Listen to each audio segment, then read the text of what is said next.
আসসালামু আলাইকুম everyone, welcome back to my channel. কেমন আছেন সবাই? আশা করছি যে যেখানে আছেন ভালো আছেন, সুস্থ আছেন। আর আমি সবসময় সবার জন্য দোয়া করি যে যেখানেই থাকেন ভালো থাকেন, সুস্থ থাকেন। তো আসলে সুস্থতা হচ্ছে আল্লাহর একটা বড় নিয়ামত। তো যখন একটা মানুষ অসুস্থ হয় আসলে সেটা তখন অনেক বেশি মনে পড়ে যে আল্লাহ হচ্ছে যাকে সুস্থ রেখেছে সে আসলে অনেক বড় একটা শুকরিয়া। তো এমনই যাই হোক হচ্ছে দেশে যাওয়ার জন্য মার্কেট করতেছি। তো দেশে হচ্ছে কিসের জন্য যাচ্ছি, কেন যাচ্ছি সেটা তো অবশ্যই শেয়ার করব। তো দেশে যাওয়ার প্ল্যানটা আসলে হুট করে করেছি যেদিন টিকিট কাটতেছি। তো তার আগের দিনের একটা ভিডিও মানে দেশে হচ্ছে খুব আর্জেন্টভাবে আমার যেতে হচ্ছে, যার কারণে হচ্ছে মানে ভিডিও করার সময় নেই। আর হচ্ছে মার্কেট মানে তেমন কিছু করব না, তো যাই একটু করতেছি সেটাই আমি হচ্ছে ভিডিও করতেছি। তো বিস্তারিত অবশ্যই আপনাদেরকে জানাবো। যদি আমার ভিডিওর সঙ্গে থাকেন তাহলে অবশ্যই অনেক কিছু জানতে পারবেন, দেখতে পারবেন। তো আমি হচ্ছে হঠাৎ করে অসুস্থ হয়ে যাই। অসুস্থ বলতে আমি হচ্ছে মানে কি বলে এটা মিনি স্ট্রোকের মতো, মানে আমার হচ্ছে মাথা থেকে হচ্ছে মুখ পর্যন্ত এক সাইড আমার হচ্ছে সমস্যা, যার কারণে হচ্ছে আমি অবশ্য অসুস্থ হওয়ার পরে মানে সাথে সাথে মালয়েশিয়াতে কয়েকদিন ডাক্তার দেখাইছি। তো সেটা হচ্ছে কমতেছিল না, তো অনেকটাই হচ্ছে সমস্যা, যার কারণে হচ্ছে আমাকে হচ্ছে বাবা বাংলাদেশে পাঠিয়ে দিচ্ছে। আর বাড়ির থেকেও বলতেছে যে হচ্ছে বাড়ি পাঠাই দাও। তো কি বলবো, যার কারণে হচ্ছে হঠাৎ করেই মানে টিকিট কাটা। তো তারপরে একদিন পরে আমি হচ্ছে বাংলাদেশে যাচ্ছি। এটা হচ্ছে পরের দিনের ভিডিও, যেদিন হচ্ছে আমি বাংলাদেশে যাব। তো সেদিনকার ভিডিও। তো দেখতে পাচ্ছেন আমার বাবুরা হচ্ছে রেডি আছে। তো আসলে কি বলবো, আমার কলিজার দুই টুকরাকে রেখে আমি হচ্ছে বাংলাদেশে চলে যাচ্ছি। আসলে এমনটা কখনো ভাবিনি যে বাবুদেরকে রেখে এভাবে আমাকে একা যেতে হবে। তো অনেক আশা ছিল যে আমরা ফ্যামিলিদের বাংলাদেশে যাব, তো সেটা হলো না, আসলে পরিস্থিতির শিকার। তো যাই হোক, হ্যাঁ বাবুদেরকে রেখে আমার হচ্ছে চলে যেতে হচ্ছে। তো এই যে সব কিছু রেডি, তো এখন হচ্ছে আমরা যাব, রওনা দেব। তো যাই হোক সরি, আমি একটু ইমোশনাল হয়ে গেছিলাম। তো ভাবিরাও আমাদের সাথে যাচ্ছে, দুই ভাবি হচ্ছে সাথী ভাবি আর মিমি ভাবি, আর হচ্ছে বাবুরা যাচ্ছে। আসলে আমি কিন্তু যেতেই চাইছিলাম না। তো সোয়ার বাবা হচ্ছে ভাবিদের সাথে মানে আগের দিন রাত্রে হচ্ছে পরামর্শ করেছে যে আমাকে পাঠিয়ে দেবে। তো আমি যেহেতু হচ্ছে বাবুকে রেখে যেতে চাচ্ছি না, তো ভাবিরা সবাই মিলে আমাকে সাপোর্ট করলো যে ভাবি আপনি দেশে যে ট্রিটমেন্টে আসেন, বাবুদেরকে হচ্ছে আমরা দেখাশোনা করব। যেহেতু ভাবিদের কাছে হচ্ছে বাবুরা থাকে, এমনিতে হচ্ছে ওরা অনেক হচ্ছে ভালোবাসে, ওদের কাছে থাকে। তো হচ্ছে যার কারণে হচ্ছে ওরা অনেক সাহস পাচ্ছিল যে আমাদের হচ্ছে বাবুদেরকে রাখতে পারবো। যাই হোক আমরা হচ্ছে এয়ারপোর্টে চলে আসছি।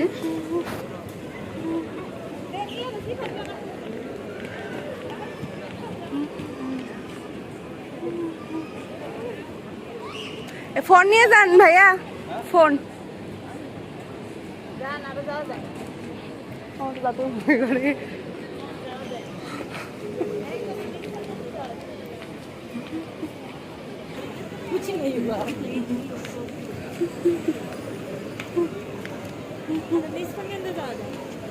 আমি এদিক দিয়ে আসলাম গিয়ে।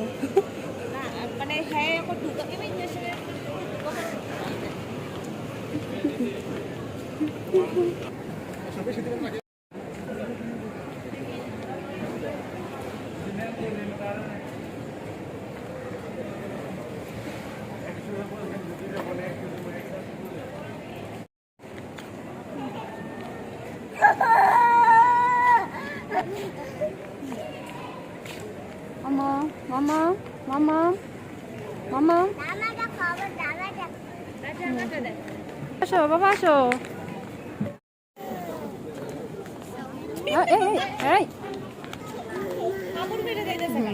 আম্মা আসো, আম্মা আসো, আম্মা আসো। বাবা বাবা আবু আবু শোনো শোনো।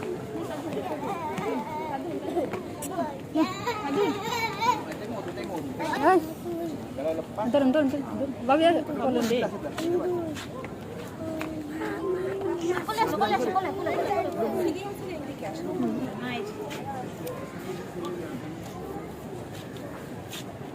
বাবা বাবা বাবা এসে পানি।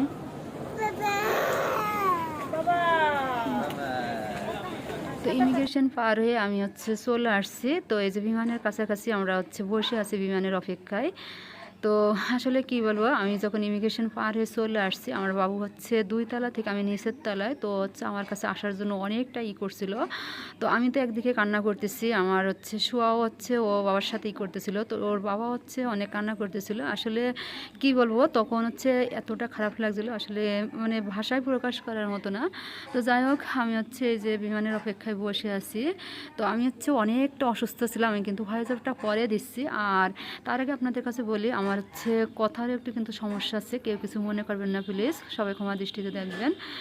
তো আমি হচ্ছে এত সমস্যার পরেও আপনাদের সাথে শেয়ার করতেছি, যেহেতু আমি ভিডিও দিয়ে থাকি মাঝে মধ্যে, তো ভাবলাম একটু শেয়ার করি, অনেকেই জানতে পারবেন, তাই আর কি। তো আমি হচ্ছে এতটাই অসুস্থ, তো আমার চোখেও অনেক সমস্যা ছিল। আমি চোখ ধরে হচ্ছে ইমিগ্রেশন পার হয়েছি, আর চোখ ধরে হচ্ছে আমি বিমানে আসছি, বাড়ি পর্যন্ত আসছি। অনেক কষ্ট হচ্ছিল, আর আমার প্রচণ্ড পেন হচ্ছিল, মানে মাথা থেকে আমার হচ্ছে মুখ পর্যন্ত এক সাইডে। তো যাই হোক, এটা হচ্ছে বিমানের ভেতরে।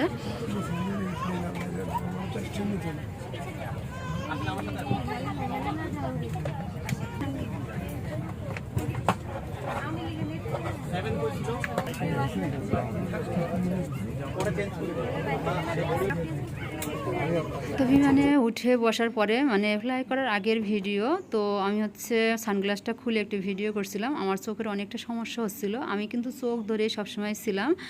তো হচ্ছে বিমানের ভেতরে খাবার দিয়েছিল, খাবারটা অনেক মজা ছিল, সবজি, তারপর চিকেন, ভাত, হচ্ছে পায়েস, মিনুন। তো যাই হোক, আমার হচ্ছে এত বেশি কষ্ট হচ্ছিল, আমি মানে মালয়েশিয়ার এয়ারপোর্ট থেকে ঢাকা এয়ারপোর্ট পর্যন্ত, মানুষ বলে না যে বিপদের পাশে কেউ না কেউ থাকে, তো তেমনই একজন আপু, ডক্টর আপু, উনি হচ্ছে ডক্টর, মালয়েশিয়াতে ছিল অনেক বছর, উনি হচ্ছে দেশে আসছে। তো ওই আপুটা আমাকে অনেক হেল্প করছে, তো এই আপুটা আমাকে অনেক সাপোর্ট দিচ্ছিল যে আপু কিছু খান, আপনি পানি খান, আপনি এইভাবে থাকেন, তারপর হচ্ছে ডক্টরের পরামর্শ, অনেক কিছু আপু আমাকে হচ্ছে হেল্প করেছে। তো যাই হোক, আপুর জন্য দোয়া রইল।